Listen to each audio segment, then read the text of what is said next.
Buenas noches, les damos la bienvenida a su programa Un Café con Galat.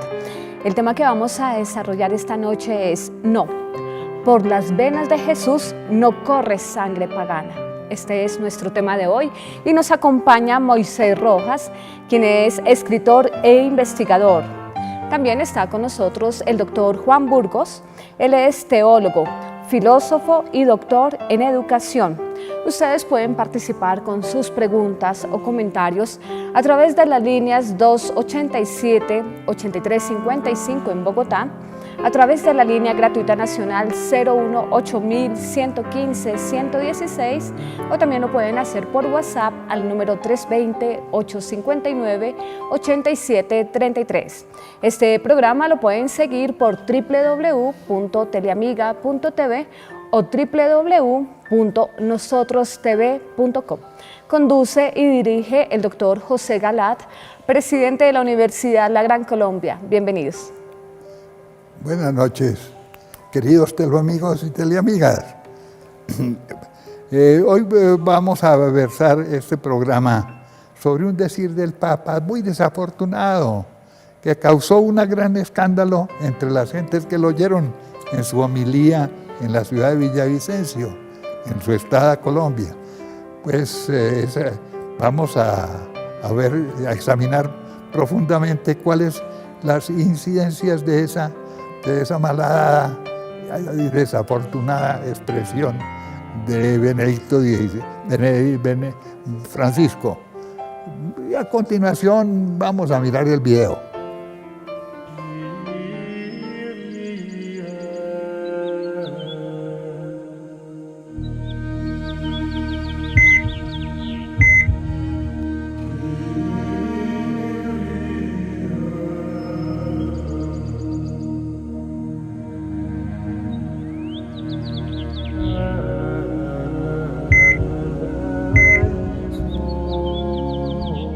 No, por las venas de Jesús no corre sangre pagana. Parte 1. En el programa anterior nos referimos a la pasión de la Iglesia, que debe repetir en sí misma la que Cristo padeció hace 2000 años. Y como resumen de ese programa, vamos a presentar, antes de entrar en el tema de hoy, un par de páginas de una vidente irlandesa, María de la Día, expuestos a mis amados apóstoles, denunciándome y luego prometer su lealtad a Satanás. Él me mostró las almas de los fieles, cuyas voces serían consideradas como las de los fanáticos radicales y que serían acusados de crímenes terribles. Vi a los que dijeron que me representaban, persiguiendo a los profetas y videntes. También vi a aquellos que trataban de destruirlos. Tuve que soportar gran oscuridad cuando vi el mundo, en el que yo habité una vez, convertido no solo en ciego con respecto a quién soy, sino al que nunca se le habría hablado de mí. Yo fui arrojado al suelo, mi cara presionada en el suelo, pateado, azotado y mi ropa desgarrada por Satanás. Él me atormentaba, más allá de mi capacidad humana y bajo extrema resistencia del cuerpo físico. A pesar de esto, se me dio la fuerza para seguir a enfrentar mi inevitable crucifixión, que me aterrorizaba. Mi amor por el hombre, sin embargo, reemplazaba mi miedo humano. Mis siervos consagrados, que se negarán a denunciarme, también sufrirán un aislamiento similar. Ellos serán desacreditados y puestos hacia un lado. Su aislamiento no será condenado por mi iglesia, debido al miedo que hay dentro de ella. Cuando fui flagelado, aquellos quienes llevaron a cabo los actos más crueles y viles sobre mi cuerpo se regocijaron. Se me consideró ser un hombre malvado y un falso profeta, y por eso ellos me azotaron. Ellos presumían de su santidad, de su rectitud y de su conocimiento de las Sagradas Escrituras, mientras vilipendiaban mi cuerpo. Ellos no pudieron aceptar la profecía de que su Mesías vendría a salvarlos. Aquellos que van a proclamar mi segunda venida sufrirán el mismo tratamiento. Cuando me desnudaron, ellos querían humillarme más a fondo, por lo que me vistieron con un trapo rojo que apenas me cubría, para profanar más mi cuerpo. Pero cuando clavaron las espinas, como agujas en mi cabeza, declararon que el Hijo del Hombre era un impostor y por lo tanto no digno de aceptación. Ellos rompieron mi ojo fuera de su cavidad, pero el dolor era irrelevante, sin importancia en comparación con su declaración de que yo no era aceptado como el Salvador de los hijos de Dios. Todas estas cosas han de ser repetidas en breve, cuando yo, Jesucristo, como jefe de mi iglesia, sea desechado y mi corona arrebatada. Un falso líder, el anticristo, se sustituirá como si fuera mi cabeza, y a diferencia del cordero inmolado, él usará una corona brillante de oro. Por debajo de esta fachada yacerá un corazón podrido, y junto con las mentiras, falsedades, blasfemias y herejías que derramará de su boca, él entregará todo como si fuera como la miel que brota de la colmena de la abeja. No estáis bajo ninguna ilusión. La bestia tendrá un aspecto hermoso, su voz suave, su gran porte. Él será guapo y atractivo, pero de su boca derramará veneno que envenenará vuestra alma. Cuando cargué mi cruz, no podía hacer esto por mí mismo. Era tan pesada que solo podía dar un paso a la vez y caminar muy lentamente. Mi cuerpo se desgarró en muchos lugares y por la pérdida de sangre me desmayé muchas veces, tan débil estaba yo.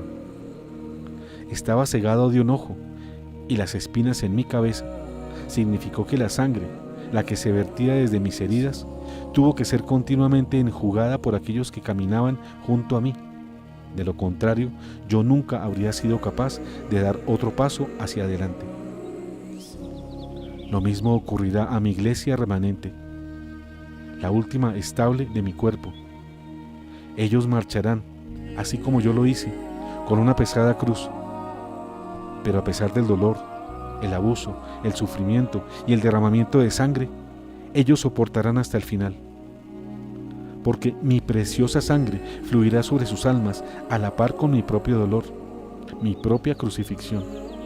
Y en el día, cuando ellos ya no celebren los sacrificios diarios de la misa, mi presencia llegará a extinguirse.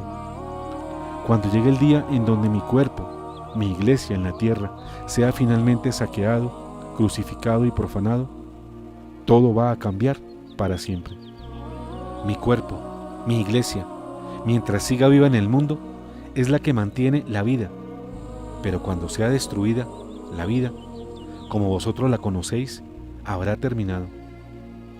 Cuando mi iglesia sea traicionada, sacrificada y desechada, al igual que mi crucifixión, esto señalará el final de los tiempos.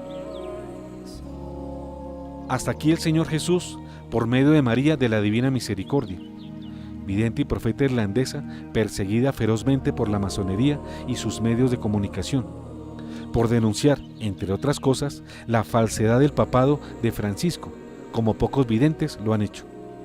Recordemos que, desde Un Café con Galat, hemos enviado 3 cartas al obispo de Dublín, Irlanda, preguntando las razones de la censura a esta vidente, sin hallar hasta ahora respuesta de su parte. ¿Que por las venas de Jesús corre sangre pagana? Ahora sí, remitámonos al tema central de nuestro programa de hoy, sobre la supuesta sangre pagana que corre por las venas de Jesús.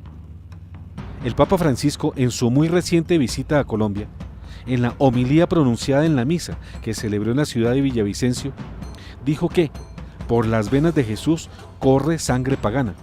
Son ellas, en la genealogía, las que anuncian que por las venas de Jesús corre sangre pagana, que por las venas de Jesús corre sangre pagana, que por las venas de Jesús corre sangre pagana. Esto lo mencionó el pontífice refiriéndose a 2 mujeres de la genealogía de Jesús, Rahab y Ruth, la primera filistea y prostituta de Jericó, que auxilió a los israelitas que se encaminaban a asaltar a esta ciudad donde ella residía. La segunda, una piadosa moabita que era pariente de Noemí y muy afecta a ella. Y aunque se asimilaron al pueblo judío, ninguna de ellas inicialmente perteneció a este pueblo. y por lo tanto podía considerarse como paganas. Y ser pagano o gentil era pertenecer a pueblos que no practicaban la circuncisión, y más aún, generalmente eran idólatras. Tal era el caso de los filisteos y los moabitas. Pero ser pagano para los judíos, además de significar que no se pertenece al pueblo judío, también significa ser pecador, gentil, publicano, no creyente e infiel. Así lo podemos ver en varios apartes de la Biblia. Así, al buscar la palabra pagano en el libro de concordancias, aparecen estas otras acepciones. Por ejemplo, en el libro de los Hechos de los Apóstoles, capítulo 2, verso 23, se lee: a este hombre que había sido entregado conforme al plan y a la previsión de Dios, ustedes lo hicieron morir, clavándole en la cruz por medio de los infieles, refiriéndose a la expresión paganos. Y en 1 Corintios 12:2, ustedes saben que cuando todavía eran paganos, se dejaban arrastrar ciegamente al culto de dioses inanimados. En Mateo 18:17, si se niega a hacerles caso, dilo a la comunidad. Y si tampoco quiere escuchar a la comunidad, considéralo como pagano o publicano. O en 1 Corintios 7:12 y en varios apartes más. En cuanto a las otras preguntas, les digo yo, no el Señor, si un hombre creyente tiene una esposa pagana que no cree, pero ella está dispuesta a convivir con él, que no la abandone. Como acabamos de decir, al menos inicialmente, Rahab y Ruth no pertenecieron al judaísmo y se consideraban por ello paganas. Pero el Papa Francisco se valió de esta circunstancia para afirmar: la mención de las mujeres, ninguna de las aludidas en la genealogía tiene la jerarquía de las grandes mujeres del Antiguo Testamento, nos permite un acercamiento especial. Son ellas, en la genealogía, las que anuncian que por las venas de Jesús corre sangre pagana, las que recuerdan historias de postergación y sometimiento. Ahora bien, preguntamos si es verdad que a causa de lo que ocurría con las mencionadas mujeres, Rahab y Ruth, por las venas de Jesús circuló sangre pagana. Aparentemente sí, como al menos lo dice la genealogía, es decir, los parientes de Jesucristo. Y lo que dice la genealogía es válido para todas las personas comunes y corrientes, como ustedes y nosotros, queridos teleamigos. Pero resulta que en el caso de María eso no aplica, por 3 razones. La primera, porque esa genealogía se refiere a San José y no a la Virgen María. La segunda, porque entre María y José no hubo relaciones sexuales. Recordemos que el Señor Jesús fue concebido íntegramente por el Espíritu Santo. Y tercera, porque la Virgen María, a diferencia de ustedes y nosotros, fue concebida sin pecado original, es decir, fue inmaculada desde su concepción. Nació sin mancha alguna, sin defecto moral que la rebajara, como sí sucede con nosotros. La Inmaculada Concepción de María se refiere al ser total de ella, al alma en especial, pero también al cuerpo, y ambos son puros e inmaculados. Y no puede atribuírseles sobra alguna de imperfección moral o de pecado. Por eso, la condición de inmaculada purificó y borró cualquier imperfección moral proveniente de la genealogía. Más en concreto, sanó y purificó cualquier antecedente pagano que hubiese habido en el origen familiar de ella. Por consiguiente, mal podría afirmarse que por las venas ni de la Virgen Santísima, ni por las de su Hijo Jesús, circuló sangre pagana, sangre impura, sangre indigna. En el programa pasado, llamado La Iglesia ya comenzó a repetir la pasión de Cristo, Jorge, desde Sabaneta, Antioquia, un teleamigo, aportó este argumento que en abundancia de razones confirma la blasfemia del obispo Jorge Bergoglio, al afirmar con descaro y gran énfasis que por las venas de Jesús corre sangre pagana. Nuestro teleamigo Jorge dijo que así como en el Antiguo Testamento los sacrificios a Dios solo se podían ofrecer con corderos perfectos, sin mancha, con mayor razón, el sacrificio de nuestro Señor se debió hacer y se hizo con Jesús, un cordero perfecto, sin mancha de pecado, cuya sangre santa y pura expió por siempre y para siempre los pecados de la humanidad ante Dios Padre. Fue un sacrificio perfecto y eterno, que no podría haber sido si se hubiese ofrecido con sangre pagana, como lo afirmó descaradamente el falso Papa Jorge Bergoglio. En efecto, ya desde el Antiguo Testamento, tanto la Pascua judía celebrada por los judíos, a raíz de su salida para librarse de la tiranía del faraón de Egipto, los sacrificios que ulteriormente ofrecía el pueblo elegido a Dios debían hacerse con animales machos sin defecto alguno, como lo leemos en Éxodo 12:5. Elijan un animal sin ningún defecto, macho y de 1 año, podrá ser cordero o cabrito. También en Levítico 1, 3 y 10, sobre los sacrificios que los judíos realizaban a Yahvé Dios. Si su ofrenda es un holocausto de ganado mayor, deberá presentar un animal macho y sin ningún defecto. Lo llevará a la entrada de la carpa del encuentro para que sea aceptado por el Señor. Si su ofrenda para el holocausto pertenece al ganado menor, corderos o cabras, deberá ofrecer un animal macho y sin defecto. Por tanto, nuestro teleamigo de Sabaneta, Antioquia, tiene toda la razón, pues si nuestra actual Eucaristía tuvo en el Antiguo Testamento como tipo o antecedente los sacrificios judíos de animales machos sin defecto alguno, especialmente corderos, ¿cómo es que en el Antiguo Testamento el antitipo, el Cordero de Dios, Jesucristo, iba a tener defecto en su sangre? No, Bergoglio, no afirme tonterías que manchan la reputación de María y de nuestro Señor Jesucristo. Relación entre la Inmaculada Concepción y la santidad divina. Miremos más de cerca qué relación hay entre la concepción inmaculada y la santidad de María, tanto en su alma como en su cuerpo. Para ello preguntémonos, ¿qué es la santidad? Sabemos que Dios es el santo por excelencia.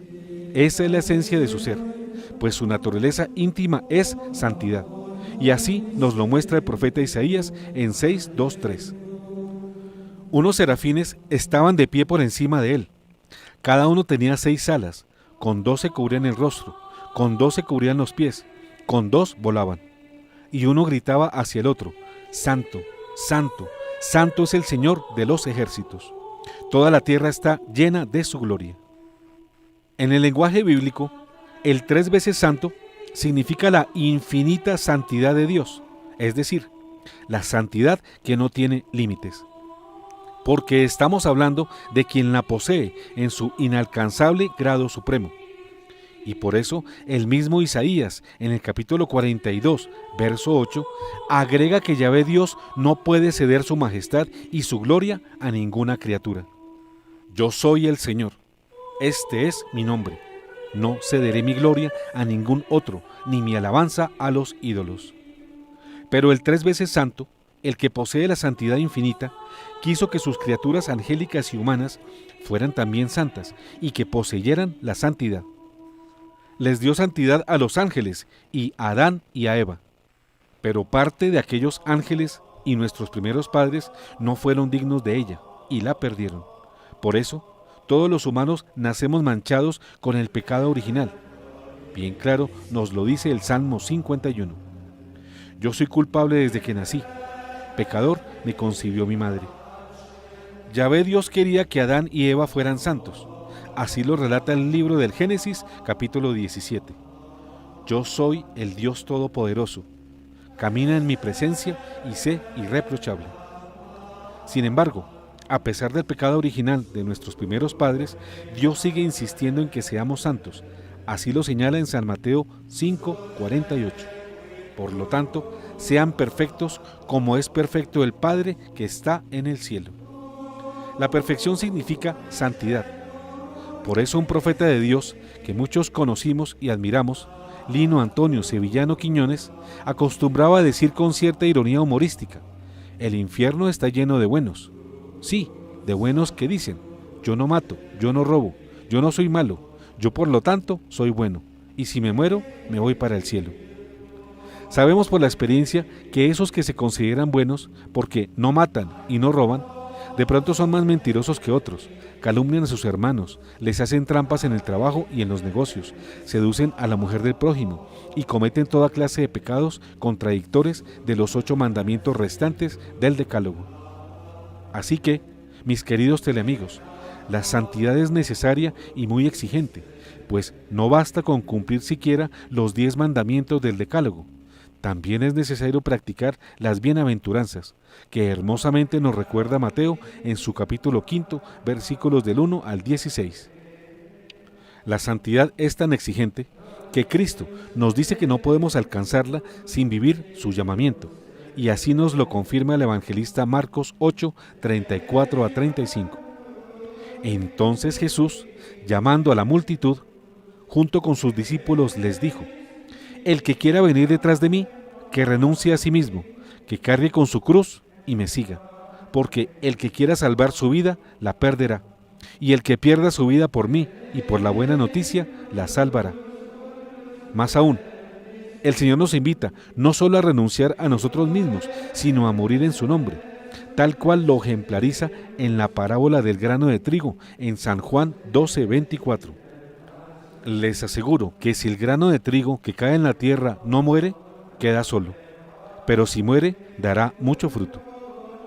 Ya vimos entonces que el llamado a la santidad, de la cual depende la salvación, es exigente, pero no se asusten, pues a pesar de que no podemos lograrla por nosotros mismos, si confiamos en Dios y pedimos su ayuda, es fácil lograrla, pues el mismo Señor nos asegura en Mateo 11, 29, 30. Carguen sobre ustedes mi yugo y aprendan de mí, que soy paciente y humilde de corazón, y así encontrarán alivio, porque mi yugo es suave y mi carga liviana. Aún más, recordemos que los mandamientos no están fuera del alcance de las personas, y que Dios sabe que perfectamente podemos cumplirnos si pedimos su ayuda. Ya lo dice el libro del Deuteronomio 30:11. Este mandamiento que hoy te prescribo no es superior a tus fuerzas ni está fuera de tu alcance.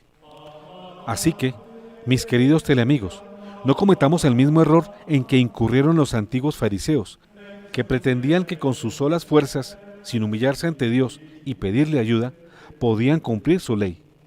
Tal como lo relata el Evangelio en Marcos 18, 9 a 14, con la parábola del fariseo y del publicano, cuando este último sale justificado por reconocerse pecador.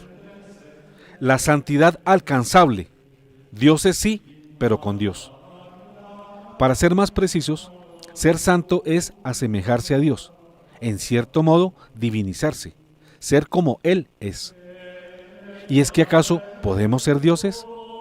No quedamos en que el pecado de Adán y Eva no consistió en comerse una manzana, sino que en el fondo su desobediencia consistió en que quisieron ser dioses por cuenta propia, dioses sin Dios. El libro del Génesis en 3, 1 a 5 presenta el siguiente relato. La serpiente era el más astuto de todos los animales del campo que el Señor Dios había hecho, y dijo a la mujer: así que Dios les ordenó que no comieran de ningún árbol del jardín. La mujer le respondió: podemos comer los frutos de todos los árboles del jardín, pero respecto del árbol que está en medio del jardín, Dios nos ha dicho: no coman de él ni lo toquen, porque de lo contrario quedarán sujetos a la muerte. La serpiente dijo a la mujer: no morirán. Dios sabe muy bien que cuando ustedes coman de ese árbol, se les abrirán los ojos y serán como dioses, conocedores del bien y del mal. Claro que el pecado de nuestros primeros padres fue menor que el cometido por la propia serpiente tentadora, porque el del diablo fue mucho más grave. Quiso ser Dios contra Dios. En cambio, el de Adán y Eva apenas fue el de ser dioses sin Dios. Es decir, Satanás les propuso a Adán y a Eva su propio pecado de soberbia, pero en la medida en que ellos podían cometerlo. En ambos casos se trata de pecados en que el ego se exagera a causa del orgullo. Ambas son faltas de humildad, horribles pecados de soberbia. Ser Dios sin necesidad de Dios es configurar la más pavorosa soberbia y con ella la egolatría. Ególatra es el que cree no depender de nadie distinto de él mismo. Sin embargo, las dependencias múltiples y bien reales que pesan sobre todo hombre deberían ser suficiente argumento para desinflar todas las jactancias del ego que se endiosa a sí mismo.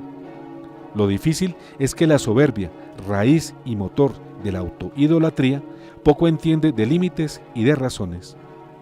En la perspectiva cristiana, no es posible que Dios haga en el hombre la obra de su divinización, sin que éste reconozca primero su condición de criatura y su propia insignificancia. He aquí otra diferencia tajante entre la divinización cumplida en Jesucristo, por Él y para Él, y la autoidolatría a que invita la nueva era. Mientras Dios hace de los humildes sus semejantes, el diablo de los soberbios hace los suyos. Sin embargo, y a pesar de todo lo anterior, Dios nos quiere santos, semejantes a Él, divinos. Así lo expresa la carta a los Hebreos 12:10. Dios, en cambio, nos corrige para nuestro bien, a fin de comunicarnos su santidad. Pero, ¿por qué no decir este pensamiento con más claridad? Sin más rodeos y radicalmente, Dios nos quiere hacer dioses. Ya en el Evangelio de Juan, capítulo 10, verso 31 a 36, podemos ver a Jesús decirle a los judíos que le querían apedrear. Los judíos tomaron piedras para apedrearlo. Entonces Jesús les dijo: les hice ver muchas obras buenas que vienen del Padre. ¿Por cuál de ellas me quieren apedrear? Los judíos le respondieron: no queremos apedrearte por ninguna obra buena, sino porque blasfemas, ya que, siendo hombre, te haces Dios. Jesús les respondió: ¿no está escrito en la ley? Yo dije, ¿ustedes son dioses? Si la ley llama dioses a los que Dios dirigió su palabra, y la escritura no puede faltar, ¿cómo dicen, tú blasfemas, a quien el Padre santificó y envió al mundo, porque dijo, yo soy hijo de Dios? Del anterior relato evangélico, retengamos lo inverosímil, lo impensable. Jesús nos dice que somos dioses.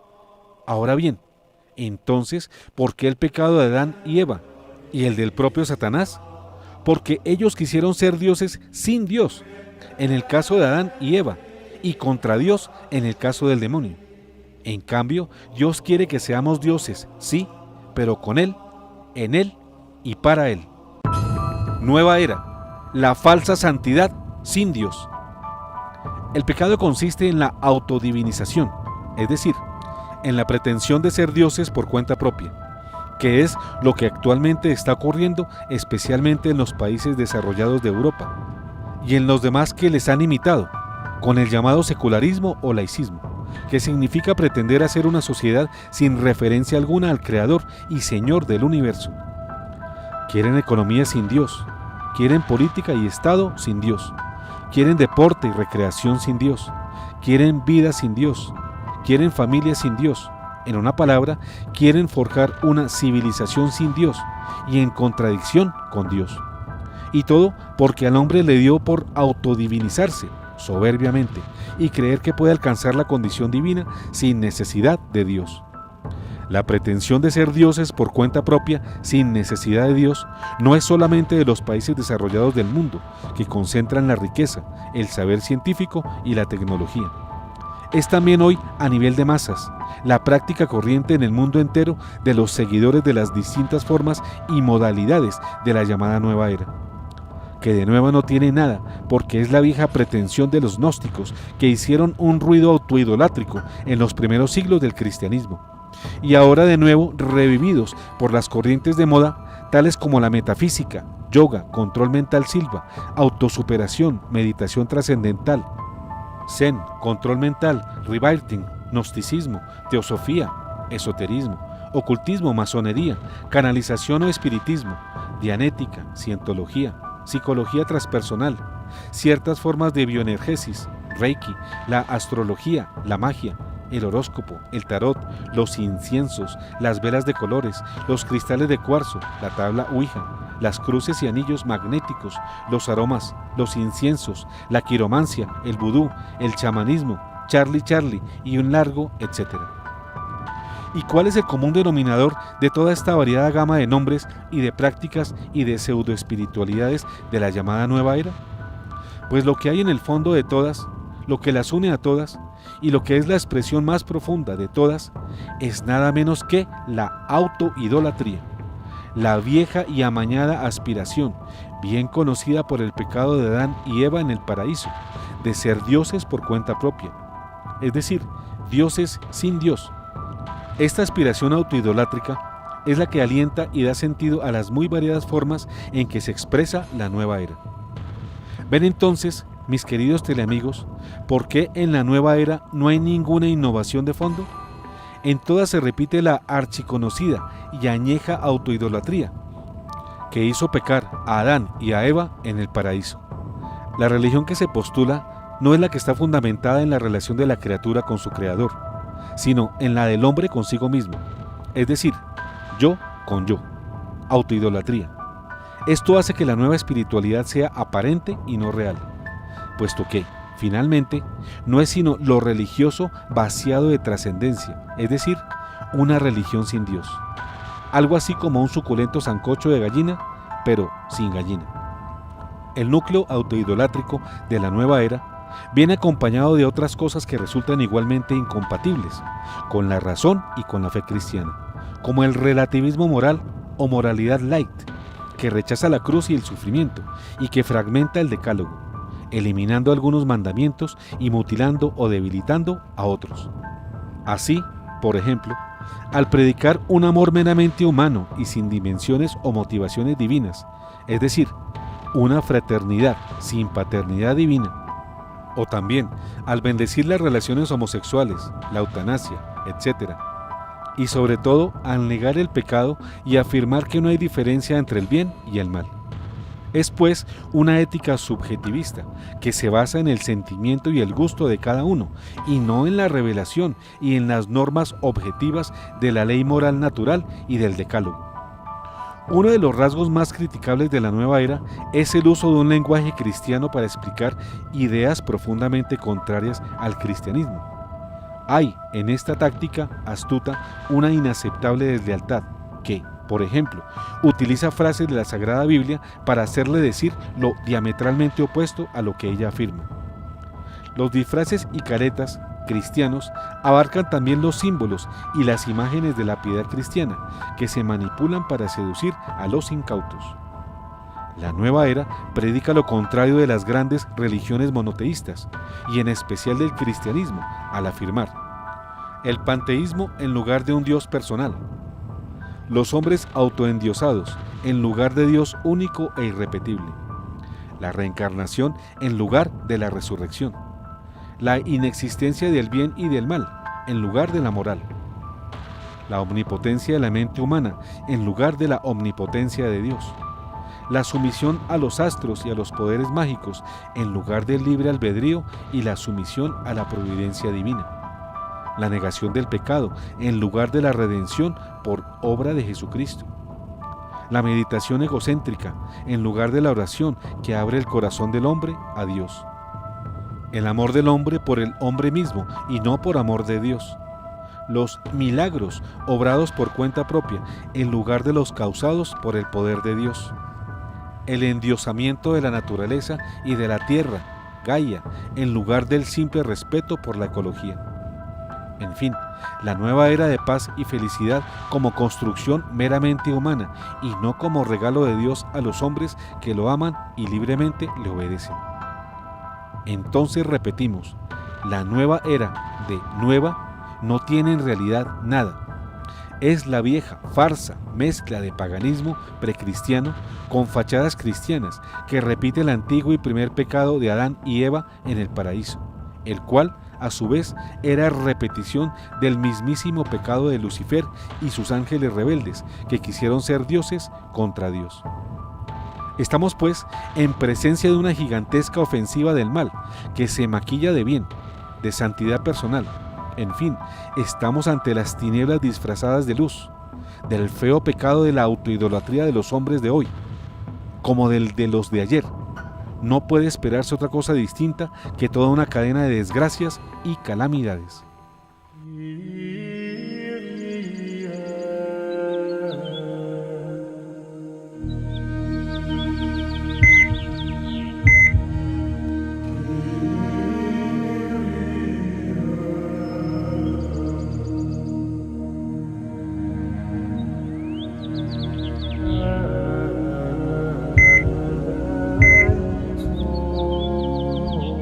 No, por las venas de Jesús no corre sangre pagana.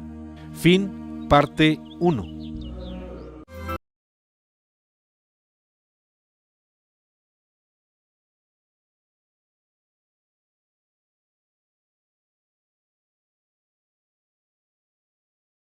No,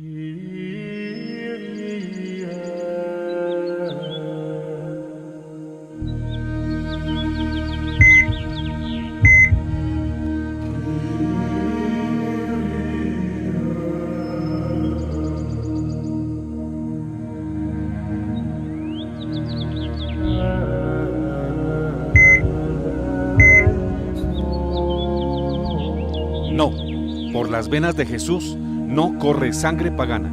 Parte 2. María, la santa esclava del Señor, tota pulcra es. En cambio, la María llena de fe y obediente, que es nuestro modelo, nuestra guía y nuestro auxilio, aceptó con profunda humildad y abnegación la divinización proveniente de Dios. He aquí la esclava del Señor, hágase en mí según su palabra. Lucas 1:38. Algunos evangélicos se valen de la respuesta que Cristo dio a quienes le buscaban de parte de su madre y de sus hermanos para demeritar a la Virgen María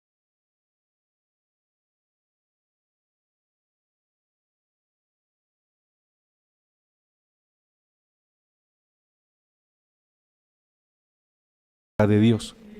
En Marcos 3:31-35 podemos enterarnos de este episodio. Entonces llegaron su madre y sus hermanos, y quedándose afuera, lo mandaron llamar. La multitud estaba sentada alrededor de Jesús, y le dijeron: Tu madre y tus hermanos te buscan ahí fuera. Él les respondió: ¿Quién es mi madre y quiénes son mis hermanos? Y dirigiendo su mirada sobre los que estaban sentados alrededor de él, dijo: Estos son mi madre y mis hermanos, porque el que hace la voluntad de Dios, ese es mi hermano, mi hermana y mi madre. En efecto, ¿quién puede pretender que María no fue la que mejor hizo la voluntad de Dios? Ella incondicionalmente estuvo con él, incluso desde antes de su concepción, cuando dijo: hágase en mí según tu palabra. Durante toda su vida le acompañó silenciosamente. Infundió la obediencia a él con una de las pocas expresiones que pronunció y que algunos hasta llaman el mandamiento de María, cuando en las bodas de Caná dijo: haced lo que él os diga. Y en especial en la cruz, donde ella vive en sí misma espiritualmente la crucifixión y en cierto modo la muerte de su hijo. Sí, no hay ninguna duda de que María hizo cual ninguno otro, aparte de su Hijo, la voluntad del Padre Celestial. Por eso los méritos de María no fueron únicamente los de ser madre biológica del Creador y del Redentor. Fueron mayores sus méritos de madre espiritual de Jesús, en lo cual nadie se le puede comparar. Y de ahí el culto que los cristianos damos a ella, que es el de hiperdulía, es decir, de suma veneración, no de adoración, que solo se le debe a Dios uno y trino, pero tampoco el común que damos a los santos, porque ella es más santa que todos los santos, e incluso es más santa y está por encima de los ángeles. Por ello es su reina.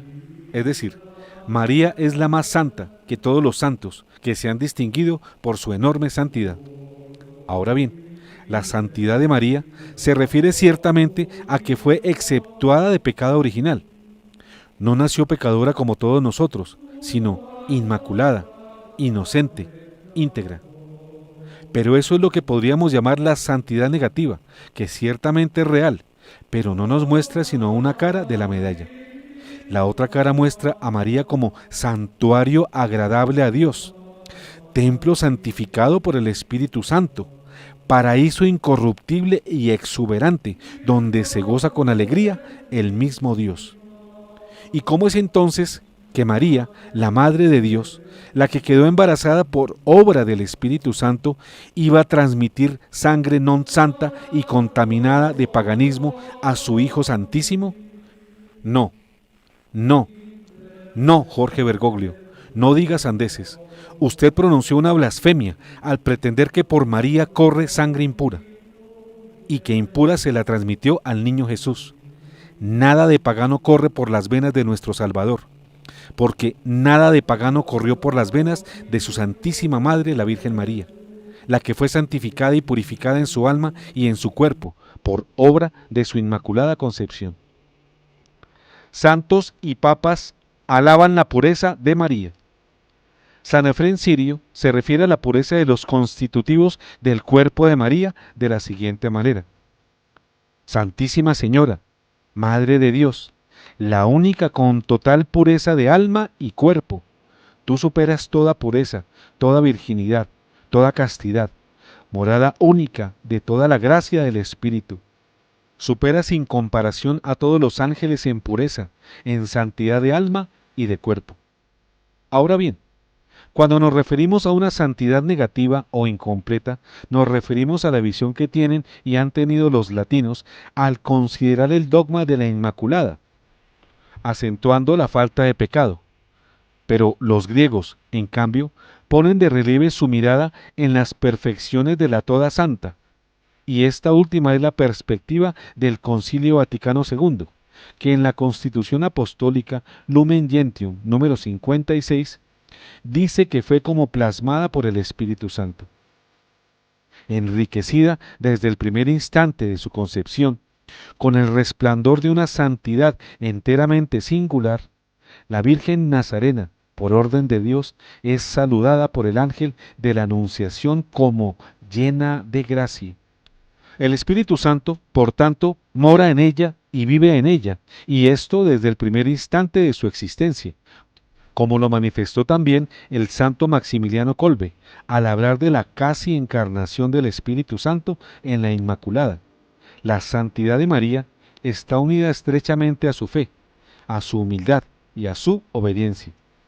A su fe, como lo dice el evangelista Lucas en 1:45. Feliz de ti por haber creído que se cumplirá lo que te fue anunciado de parte del Señor. A su humildad, he aquí la esclava del Señor, hágase en mí según tu palabra. Lucas 1:38.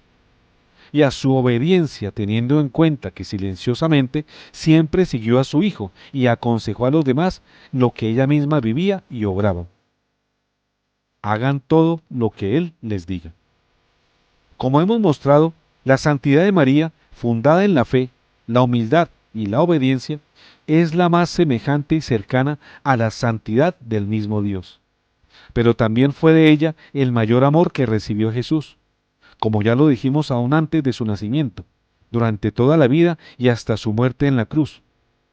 Es pues una santidad más semejante y cercana a Dios que la de todos los demás ángeles juntos y la de todos los demás santos que ha habido en la humanidad.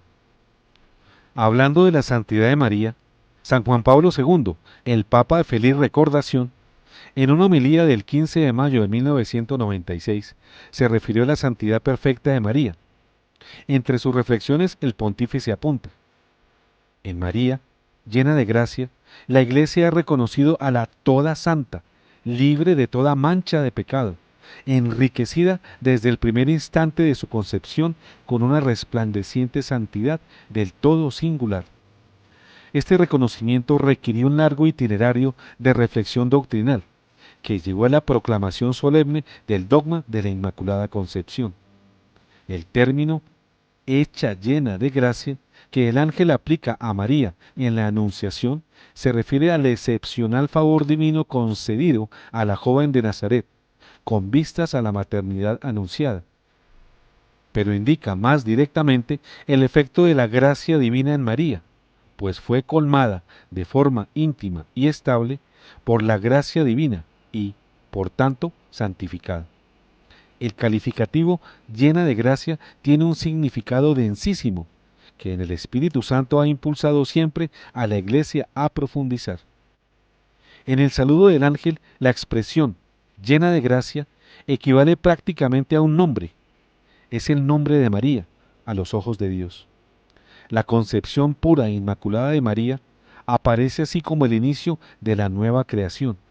Se trata de un privilegio personal concedido a la mujer elegida para ser la madre de Cristo, que inaugura el tiempo de la gracia abundante, querido por Dios para la humanidad entera. Hasta aquí las reflexiones de San Juan Pablo II sobre la santidad de María. A esa santidad de María, más semejante y cercana a la santidad del mismo Dios, el Papa argentino Bergoglio ha hecho la afrenta de afirmar erróneamente y con blasfemia que por sus venas corría sangre pagana, y que esa sangre contaminada se la transmitió a su hijo. Aquí vemos la continuación de dos cosas. Una, el aplauso de las masas ignorantes a las palabras insensatas del pontífice, conducta típica de las multitudes invertebradas a las cuales nos hemos referido en varias oportunidades. Y la segunda cosa, el rencor secreto que el Papa Francisco ha dado muestras de tenerle a María. Recuerden, queridos teleamigos, que si mencionamos la palabra Papa para referirnos a Francisco, lo hacemos porque existen dos iglesias, la iglesia verdadera, cuyo Papa es Benedicto XVI, y la iglesia falsa, cuyo Papa es Francisco.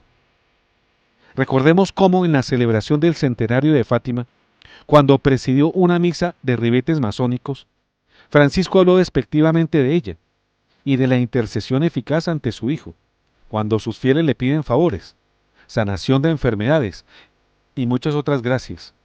De ella, Francisco habló como la santita a la que se acude para pedirle gracias baratas. Cuando todos los pontífices anteriores que han visitado nuestro país fueron humildemente a Chiquinquirá a saludar a la reina de Colombia, Francisco la hizo venir hasta la Catedral de Bogotá, en donde su saludo a ella fue aparentemente frío y no muy fervoroso. La ciencia confirma, la sangre de Jesús proviene de María. Refiriéndose en concreto a Tamar, Rahab, Ruth y Betsabé, mujeres paganas, luego conversas y justificadas ante Dios, Francisco hace en Colombia esta falsa aseveración. Son ellas, en la genealogía, las que anuncian que por las venas de Jesús corre sangre pagana, las que recuerdan historias de postergación y sometimiento.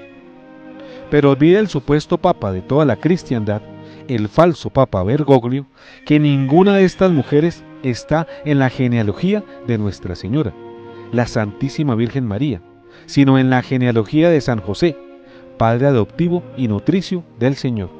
Por ello los antepasados paganos de Jesús, las mujeres Tamar, Rahab, Ruth y Betsabé, son parientes políticos, no pertenecientes al linaje sanguíneo del Señor, como sí pertenece al linaje de su Santísima Madre, la Virgen María. Que la sangre del Señor Jesús y su descendencia biológica proviene directa y exclusivamente de la Santísima Virgen María, la Inmaculada Concepción y siempre Virgen, lo testimonia la Sagrada Escritura, el magisterio de la Iglesia y su tradición, pero también lo confirma la ciencia, por medio de estudios realizados a la purísima sangre del Señor, por las muestras que se han podido obtener de la sábana santa y de algunos milagros eucarísticos, muestras con las cuales fue posible analizar la sangre y establecer que por el lado humano de Jesús, su genética proviene de la Virgen María en exclusiva.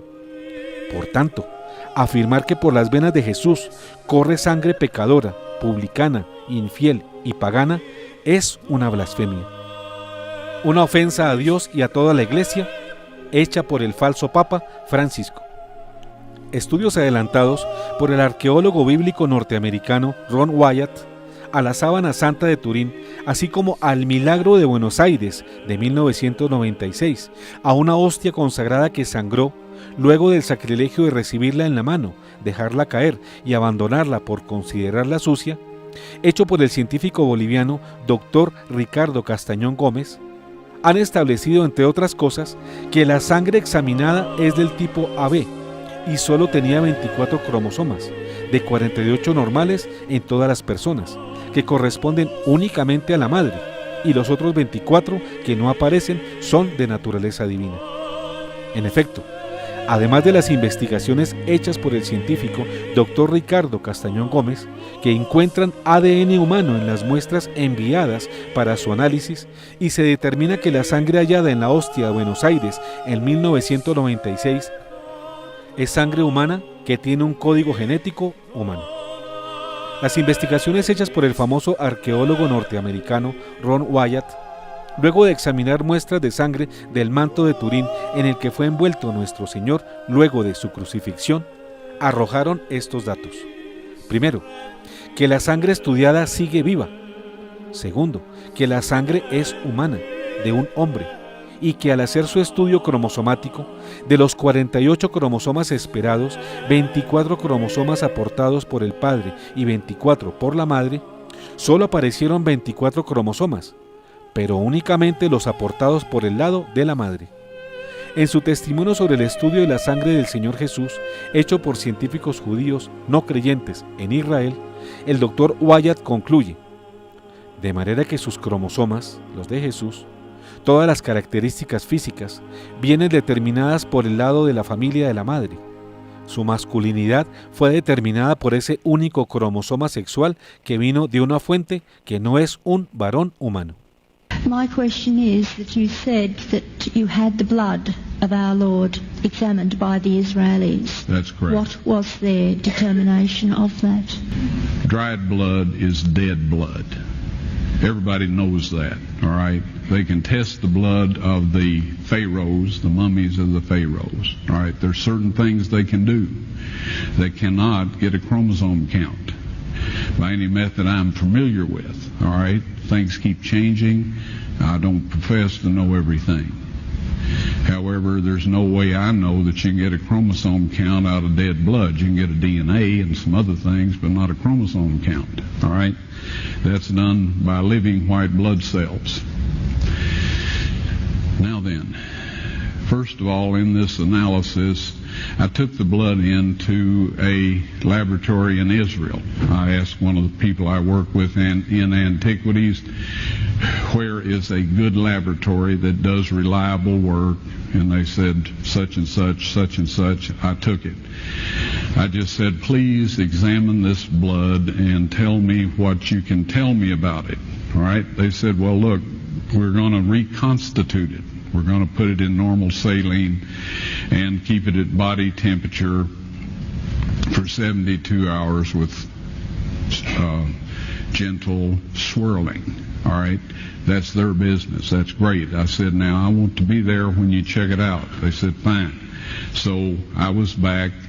They checked it out. I said, now, they said it's human blood. We can tell that. They did whatever tests they need to do. And then I said, take some of the white blood cells and put them in a growth medium and keep them at body temperature for 48 hours. And they said, well, that'll do no good because it's dead blood. I said, would you please do that for me? And they said, okay, we'll do it. So anyway, I said, I want to be there when you take it out and examine it. So I was back there. They took it out, examined it under a microscope, and the one technician called the other one over there, and then they called the boss over there, and they were talking Hebrew a mile a minute there for a little bit, and they looked at me and they said, Mr. Wyatt, this human blood only has 24 chromosomes in it. Everybody else has 46. You see, 23 from your mother, 23 from your father, 22 autosomes from your mother, 22 autosomes from your father. You get an X from your mother, you may get an X or a Y from your father, all right? This blood had 23 chromosomes from the mother's side, one Y chromosome only. You see, the child could not have developed if they hadn't had the autosomes from the mother. So all of his physical characteristics were determined by his mother's side of the family, her autosomes. His maleness was determined by this one Y that came from a source, not a human male. Then they said, this blood is alive. And then they said, whose blood is this?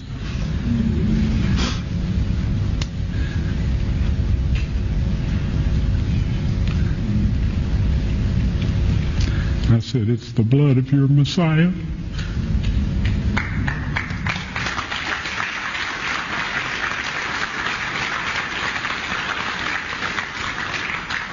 And I assure you, those men's lives have changed. Luego de ver este video, así las cosas, primero, la verdadera descendencia biológica del Señor Jesús viene por el lado materno, por medio de la Santísima Virgen María y de su familia, no biológicamente por el lado de San José, quien no participó en esta santa concepción. Y esto en el elemento en que María no hubiese sido preservada sin mancha de pecado, como efectivamente sí lo fue, ya que su concepción fue inmaculada. Ella nació libre de pecado, acción divina que limpió todo rastro de pecado en su pasado, en su vida y en la procedencia del Señor Jesús. Esto porque María, santa también por sus obras, por su obediencia y amor a Dios, fue santa desde antes de nacer, ya que fue concebida sin la mancha de pecado original y purificada de tal modo que sólo así Dios mismo podía encarnarse y hacerse hombre en su vientre virginal, nacido de una criatura toda pulcra, sin pecado, sin culpa, sin mancha alguna. Pura e inmaculada, fue la mujer preparada desde toda la eternidad para concebir a Dios Redentor y para poder transmitir esa pureza carnal a su Hijo, concebido por el Espíritu Santo, tercera persona de la Santísima Trinidad, aportante único de la otra mitad genética de Jesús, que solo la puede aportar el Padre y que no aparece en los estudios realizados a la preciosísima sangre del Señor. Pretender igualar la condición divina de Jesús a la condición pecadora de los hombres, al afirmar que, como pasa con todos nosotros, por las venas de Jesús corre sangre pagana, como lo hizo el obispo Bergoglio en Villavicencio, Colombia, el pasado 8 de septiembre, día de la celebración del nacimiento de la Santísima Virgen María, es un monstruoso falso intento por acercar más a Jesús a los hombres. Es un descarado engaño infernal, que por buscar agradar al hombre más pecador de la historia, al hombre de este tiempo, pisa y pone por el suelo la realidad divina de Jesús, quien se hizo verdaderamente uno de nosotros, y en todo fue semejante a nosotros, excepto en el pecado, como lo expresa el Nuevo Testamento, los símbolos y los concilios, así como se expresa en Hebreos 4:15, donde podemos leer: no es nuestro pontífice tal que no pueda compadecerse de nuestras flaquezas, antes fue tentado en todo a semejanza nuestra, fuera del pecado. Y en 2 Corintios 5:21, a aquel que no conoció el pecado, Dios lo identificó con el pecado en favor nuestro, a fin de que nosotros seamos justificados por él. También esta afirmación del obispo argentino Jorge Bergoglio es una ofensa mayor a la realidad pura, virginal e inmaculada de la Santísima Virgen María, dicha el día de la conmemoración de su nacimiento, 9 meses luego de su inmaculada concepción, el 8 de diciembre. No comprendemos cómo quienes dicen amar a la Santísima Virgen María y quienes han recibido tantos regalos por medio suyo, pueden aplaudir esta falsa enseñanza de un hombre, el falso profeta Francisco, a quien defienden y tratan como si fuese un santo en vida. También es curioso el nuevo oficio de muchos clérigos, periodistas y laicos, quienes justifican todos los errores de Francisco y salen prontos a defender, interpretar y traducir sus continuas herejías, y buscan explicar lo que en realidad quiso decir Francisco ante sus falsas enseñanzas. Estos nuevos esto quiso decires, siervos fieles del obispo Bergoglio, profesionales y aficionados, no hacen ningún bien a la Iglesia y sí mucho mal, y traicionan con sus falsas explicaciones y confusión a Dios, a quien dicen servir y amar. Máxime cuando está demostrado ya el oscuro origen e infernales propósitos del obispo de Buenos Aires. Que el cielo se apiade de todos nosotros por permitir esto y callar ante tan grave ofensa a la Santísima Trinidad, a su Santísima Madre y a su Iglesia. Bergoglio, como con una lanza, atraviesa el cuerpo de Cristo. Respecto al tema del día de hoy, cuyo título es No, por las venas de Jesús no corre sangre pagana, en nuestro programa anterior citamos las hermosas reflexiones de Montserrat San Martí Fernández, del diario digital comovaradealmendro.es. Ahora queremos referirnos a otro autor de esta página, que firma con el seudónimo de David de Jesús, y que en su artículo titulado Señor, ¿qué sentiste al escuchar que por tus venas corre sangre pagana? Relato de un sueño. Refiere, entre otros, los siguientes apuntes, a partir de un sueño en el que dice que el Señor le habló así. Relata David de Jesús su sueño-visión. Has de saber que de mi preciosísima sangre, derramada en la cruz por ustedes, surge mi infinita misericordia. Si la sangre que corre por mis venas fuera pagana, sería falsa mi misericordia. En Colombia yo dejé ver públicamente ante el mundo cuál es la verdadera sangre pagana que mancha actualmente la blancura de mi cuerpo místico con la blasfemia. Esa blancura mancillada con la herejía y la apostasía que pretenden imponer. Todos la visteis sobre el hábito blanco. Esta afirmación de que por mis venas corre sangre pagana lacera mi cuerpo místico, tal y como lo hiciera la lanza del soldado romano en mi cuerpo físico, y muy pronto será la crucifixión. Mi iglesia santa y católica está gravemente herida. Esa afirmación, con altísimo efecto dominó, va directo a la esencia de mi sagrada doctrina católica, de la fe de mis hijos y de la salvación de sus almas por las siguientes razones. 1. Ataca el dogma de la Inmaculada Concepción, que afirma que mi madre fue concebida por obra y gracia del Espíritu Santo, pura y sin mancha. 2. Ataca el dogma de la castidad de mi padre adoptivo, San José. 3. Ataca el dogma de la pureza virginal de mi madre. 4. Pone en duda la consagración de mi sangre en la Santa Misa. 5. Pone en duda el poder de mi preciosísima sangre. 6. Busca destruir la devoción a mi preciosísima sangre. 7. Ataca y pone en duda a mi sagrada familia. 8. Ataca la celebración de la fiesta de mi nacimiento en la Navidad. 9. Ataca mi coronilla de la misericordia que yo mismo pedí a mi hija amada Faustina. Recuerden mi oración: oh sangre y agua que brotaste, y, Padre eterno, te ofrezco el cuerpo, la sangre, el alma y la divinidad. 10. Ataca los misterios de la Semana Santa. 11. Ataca mi pasión y muerte, la que también ha llamado disque mi fracaso. 12. Ataca todos los misterios del Santo Rosario. 13. Ataca el sacramento de la Eucaristía y todos los otros.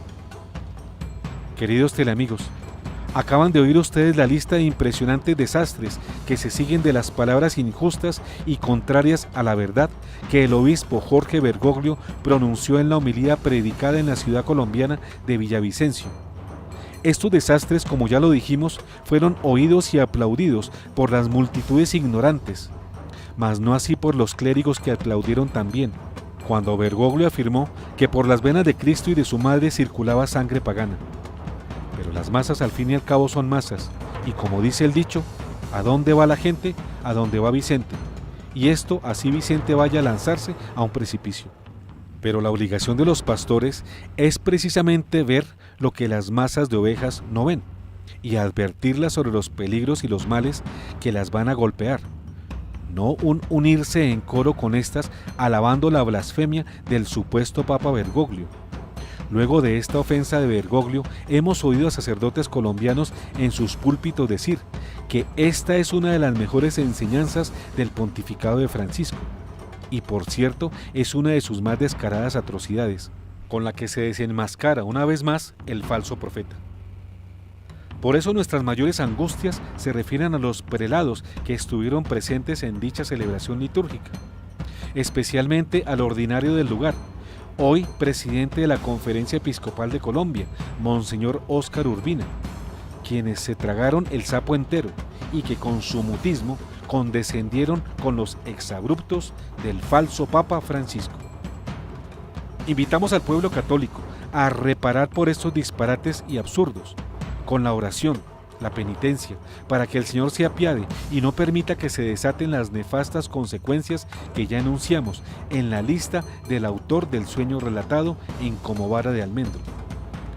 Porque todo el pueblo católico debe levantarse y decir a Jorge Bergoglio y al mundo: no, por las venas de Jesús no corre sangre pagana. Llegó el día de la mujer vestida de sol. El pasado 23 de septiembre de 2017 se dio una conjunción cósmica especial, en donde se alinearon algunas constelaciones y estrellas de modo único y particular, lo que fue calificado por algunos observadores como el día del cumplimiento de la profecía bíblica contenida en Apocalipsis capítulo 12. que habla de grandes señales dadas a los hombres, que se constituyen en el aviso del tiempo conclusivo para la humanidad. En efecto, se trata de grandes señales en el cielo, como aviso para toda la humanidad. Profecía contenida en el libro del Apocalipsis 12, versos 1 y 2, de este modo. Una gran señal apareció en el cielo, una mujer vestida del sol, con la luna bajo sus pies y una corona de 12 estrellas sobre su cabeza. Está encinta y grita con los dolores de parto y con el tormento de dar a luz. Se trata de la alineación de algunos sistemas, estrellas y planetas que ocurrieron el pasado 23 de septiembre y ponen a la constelación de Virgo, representación de la Virgen María, bañada o cubierta por el sol, con la luna y la serpiente a sus pies, y en su cabeza, arriba de Virgo, coronada de 12 estrellas, que en ese día confluyen en 9 estrellas de la constelación Leo y 3 planetas, estrellas errantes, puestas arriba de la constelación de Virgo, que representa a la Virgen María. Hasta ese sábado, el planeta Júpiter, el planeta Rey, que representa a Jesús y a su reinado, permaneció 42 semanas, lo que dura una gestación humana dentro de la constelación de Virgo, en la zona de su vientre. Veamos este video que nos da mayor claridad. Una visión que vio San Juan, la cual está escrita en Apocalipsis 12:1, aparecerá en los cielos en 2017. En Apocalipsis 12:1 se habla de una gran señal. Apocalipsis 12:1-2, cito: apareció en el cielo una gran señal, una mujer vestida del sol, con la luna debajo de sus pies, y sobre la cabeza una corona de 12 estrellas. Y estando encinta, gritaba con ansias de parir, y sufría dolores de parto. Fin de cita. Ahora mire cómo las diferentes constelaciones y estrellas en los cielos se alinearán en un futuro muy cercano, el 23 de septiembre de 2017. Vemos la constelación Virgo, la Virgen, que se puede decir que es una representación de la Santísima Virgen María. En el 23 de septiembre de 2017, la Virgen está vestida del sol. También puede ver que la luna está debajo de sus pies. Además, nótese la serpiente por debajo del pie de la Virgen. En el 23 de septiembre de 2017, podemos ver sobre la cabeza de Virgo, la Virgen, también la constelación Leo, el león, que contiene 9 estrellas. Cerca de estas 9 estrellas vemos los planetas Mercurio, Marte y Venus. Ya que los planetas reflejan la luz del Sol, estos planetas también se parecen a las estrellas, por lo que resulta que parecen ser 12 estrellas cerca de la cabeza de Virgo, la Virgen. Así que en el 23 de septiembre de 2017 vamos a tener a la mujer, Virgo, la Virgen, vestida del sol, la luna debajo de sus pies y cerca de su cabeza 12 estrellas. Como puede ver, exactamente al mismo tiempo, Júpiter, que es conocido como el planeta rey de nuestro sistema solar, estará muy cerca del vientre de Virgo, la Virgen, precisamente en el sitio donde nacería un niño. Esto es una representación simbólica del nacimiento de Jesucristo, el Rey, del vientre de la Santísima Virgen María. Así es como los elementos se alinearán el 23 de septiembre de 2017. Todo se alineará en los cielos exactamente como la visión que describe San Juan en Apocalipsis 12:1. Según los astrónomos no católicos que han estudiado cómo estas diferentes constelaciones se han movido y se moverán en el futuro, esta será la única vez en la historia que se alinearán de esta manera. El 20 de noviembre de 2016, Júpiter entró al interior de la constelación de Virgo, la Virgen, cerca del vientre. Uno podría ver esto como una representación simbólica de Jesucristo, el Rey, representado por el planeta Rey Júpiter, entrando al vientre de la Santísima Virgen María, representada por Virgo, la Virgen. Júpiter hace movimientos adentro de Virgo y finalmente sale de Virgo por completo a las 42 semanas, el 9 de septiembre de 2017. Un embarazo normal de un humano es de 38 a 42 semanas. Por tanto, el intervalo de tiempo de 42 semanas en el que Júpiter estará adentro de Virgo es igual al plazo normal del embarazo y nacimiento de un ser humano. Alrededor de 2 semanas después, el 23 de septiembre de 2017, tenemos la luna a los pies de Virgo, la Virgen, con una corona de 2 estrellas, y a Virgo vestida del sol, exactamente como lo describió San Juan en su visión en Apocalipsis 12:1. Dios nos ha dado esta clara señal de que ya estamos muy adentrados en los últimos días profetizados en el libro del Apocalipsis. No vayan a confundir, por favor, nuestros queridos teleamigos, estos hechos, producto de estudios astronómicos, con las mentiras astrológicas, que una cosa son los científicos astrónomos y otra muy distinta los mentirosos astrólogos de la nueva era, falsos agoreros a quienes no hay que escuchar. Quien quiere indagar más acerca de este tema puede acceder gratuitamente a la página www.stellarium.org o a muchas otras más para confirmar esta información y para hacer su seguimiento. Así pues, el del pasado 23 de septiembre fue un momento irrepetible en la historia de la humanidad, poco probable que vuelva a ocurrir, y marca el inicio de un tiempo decisivo y conclusivo para todos los hombres del planeta, momento previo a un gran acontecimiento de orden universal, profetizado por el cielo en la Biblia y en innumerables mensajes de videntes y santos, la batalla final entre el ejército de Dios y el de Satanás. Aun si no existieran estos grandes signos en el cielo, los hechos en el mundo y en la iglesia están llevándonos a este momento final. Recuérdese que el 23 de septiembre, pero del 2015, una conjunción entre Venus y Júpiter hizo pensar a varios astrónomos que ese día se repitió el fenómeno astrológico del nacimiento de nuestro Señor Jesús, mismo que vieron los Reyes Magos hace 2000 años, en lo que se conoció como la Estrella de Belén, 2 años exactos antes de esa última señal del pasado sábado. Como la nota nuestro colaborador de Bucaramanga, Santander, el doctor Guillermo Higuera, con estas palabras: tiempo que explica y de alguna manera recuerda que Herodes mandó a matar a los menores de 2 años, porque pensaba que era el rango de edad del niño Jesús. Pero hay más. Recordemos que el verso 3 y 4 del mismo capítulo 12 del Apocalipsis anuncia un signo inmediato, la aparición de un dragón, y con él un sistema de gobierno monárquico global. Y apareció otra señal en el cielo, un gran dragón rojo, con 7 cabezas y 10 cuernos, y sobre sus cabezas 7 diademas. Su cola arrastra la tercera parte de las estrellas del cielo, y las precipitó sobre la tierra. El dragón se detuvo delante de la mujer que iba a dar a luz, para devorar a su hijo en cuanto lo diera a luz.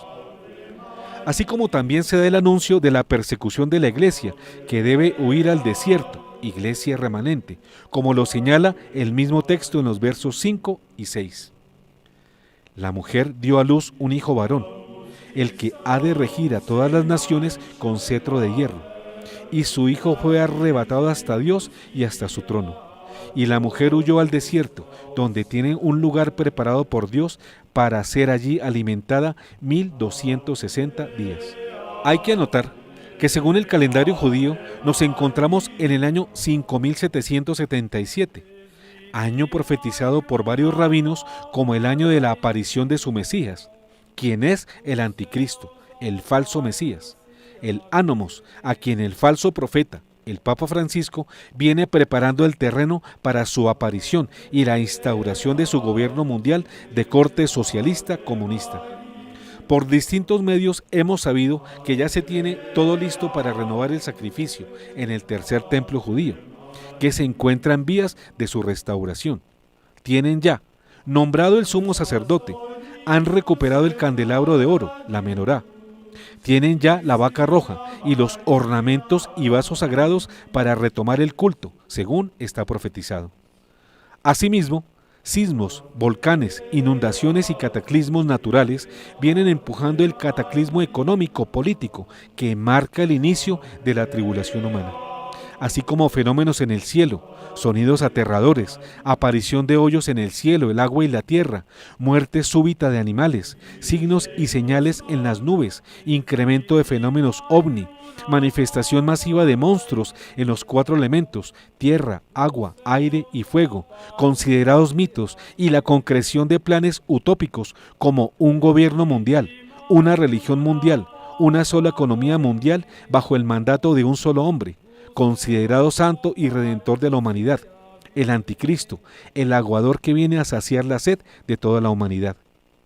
El verso 7 del capítulo 12 del Apocalipsis señala la confrontación final entre las huestes del cielo y las del infierno, que tienen una estrecha relación con los miles de casos de sonidos extraños y aterradores en el cielo, escuchados en todo el planeta desde hace algunos años. Entonces se entabló una batalla en el cielo. Miguel y sus ángeles combatieron con el dragón. También el dragón y sus ángeles combatieron.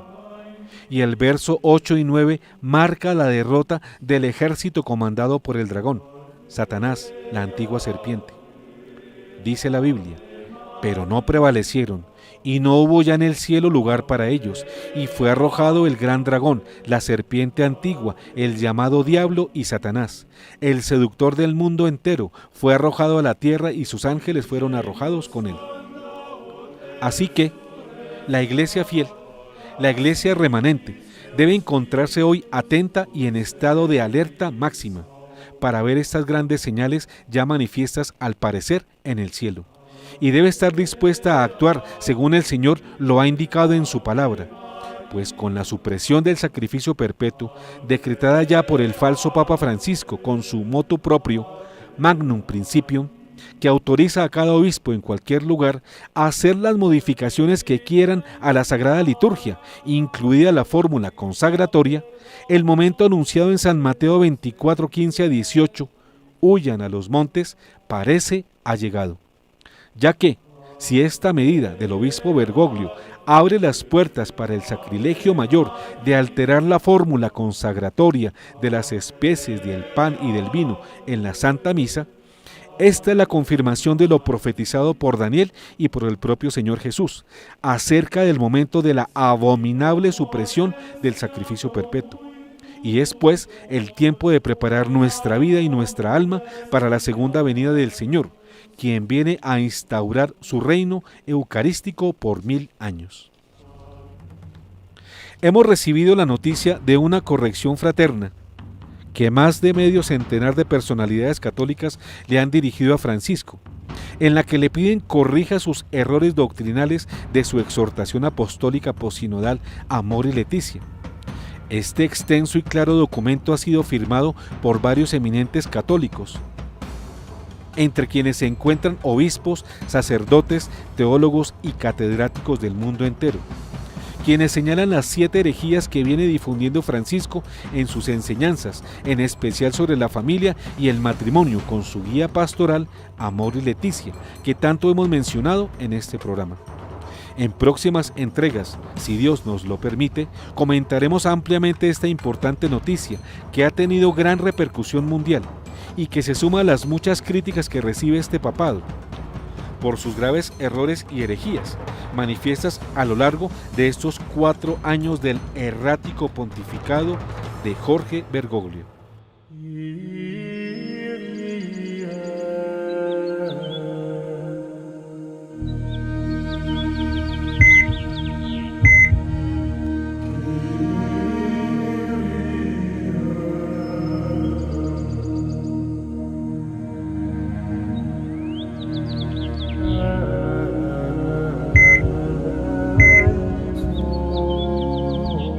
No, por las venas de Jesús no corre sangre pagana. Fin.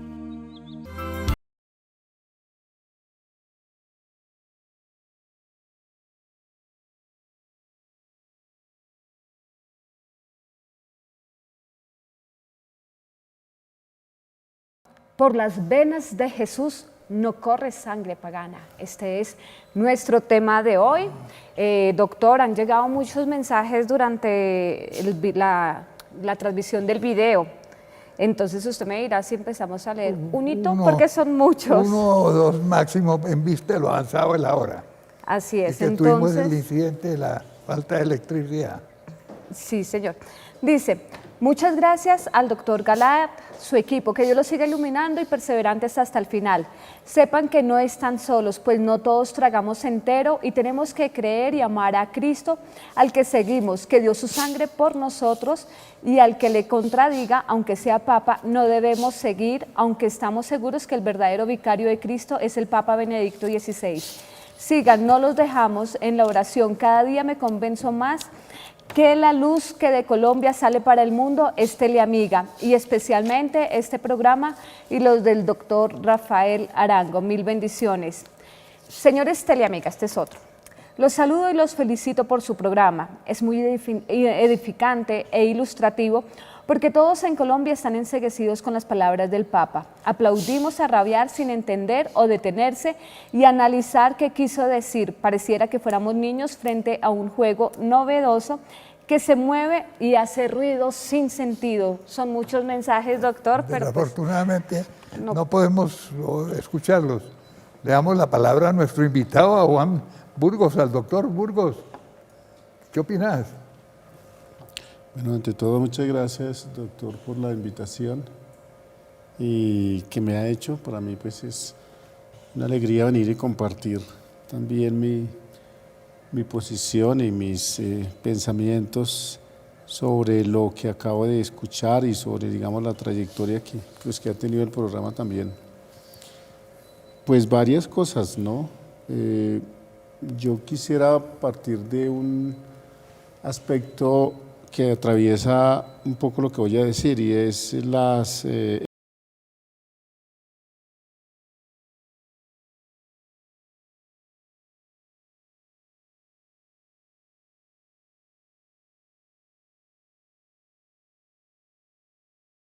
por su sangre el pecado.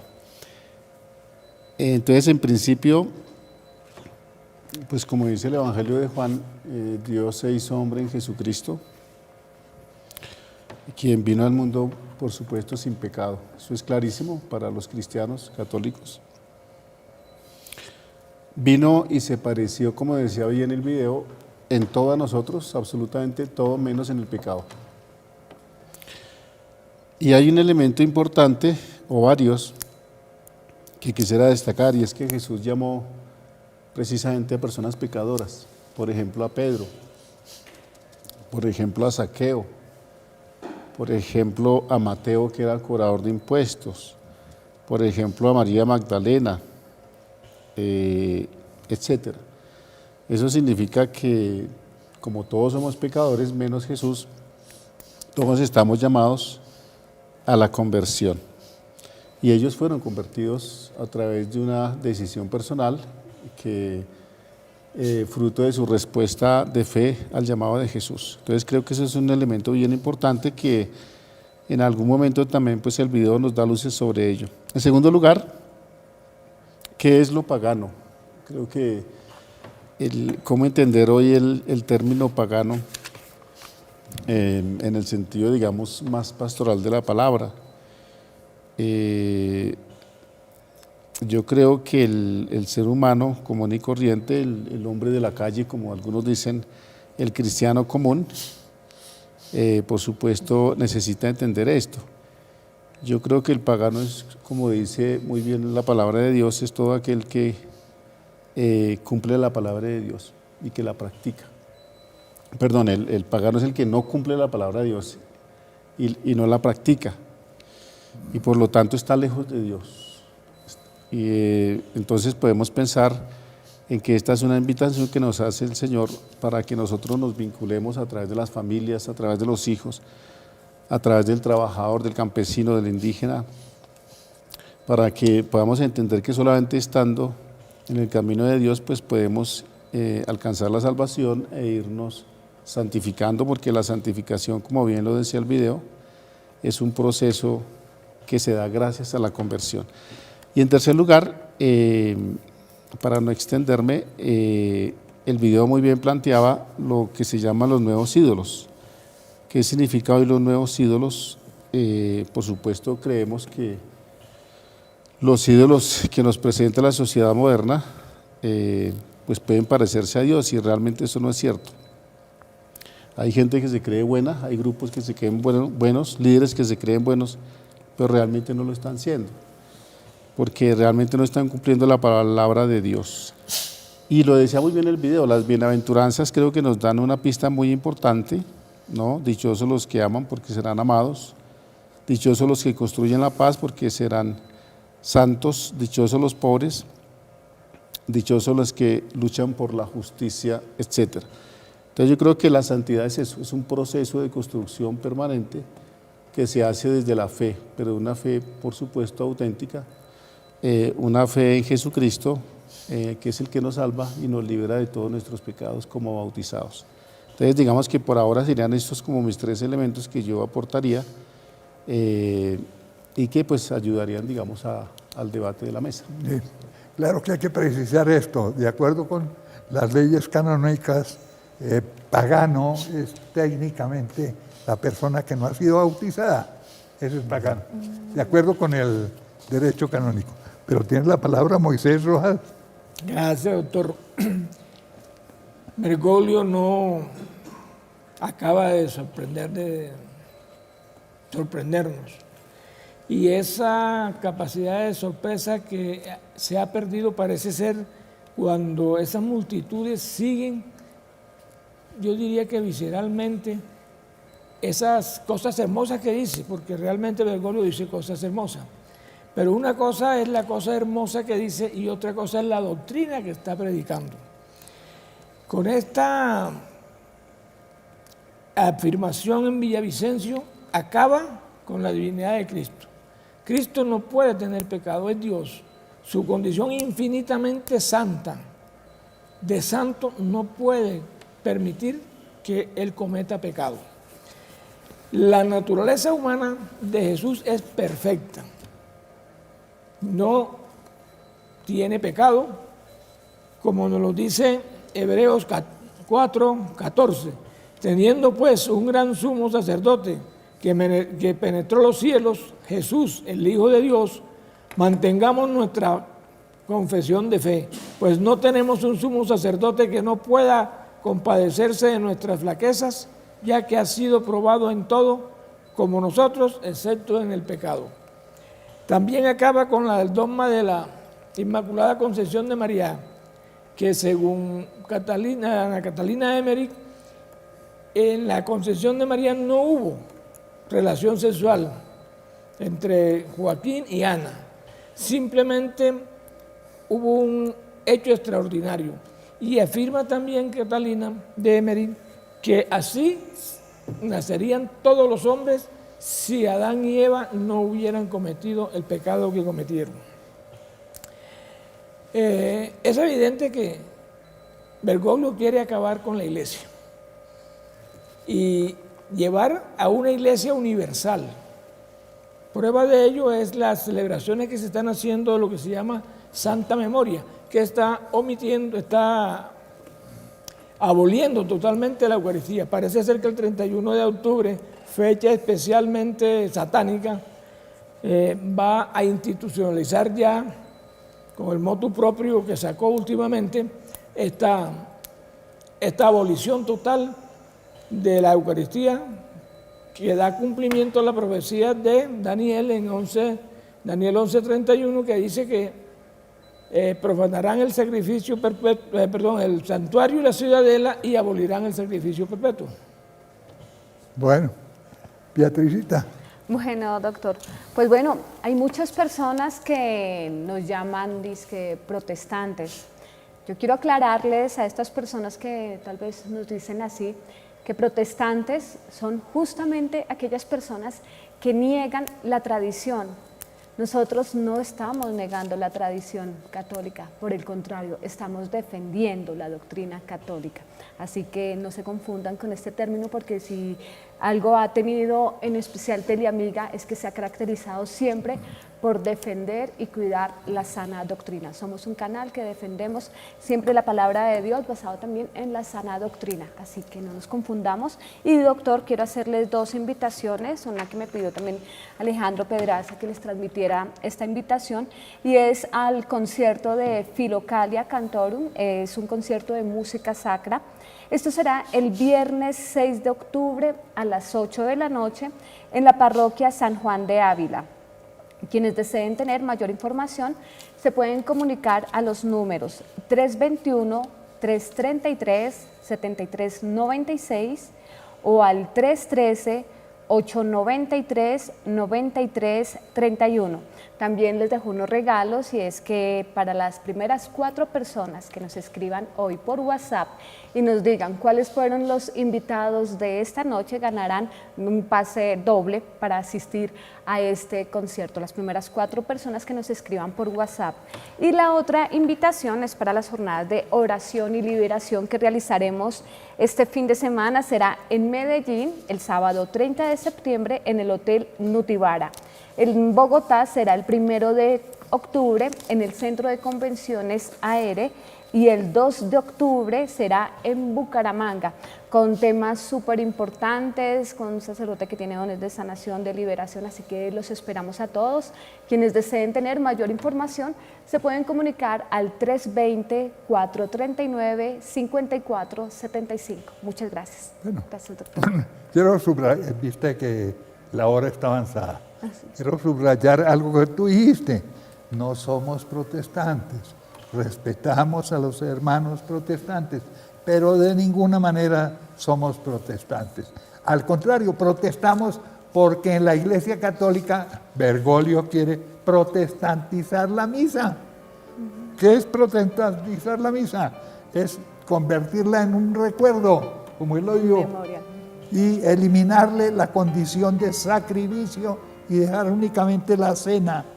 Eso es lo que predicó precisamente el Lutero, y es la luterización de la misa. La protestantización es de ellos.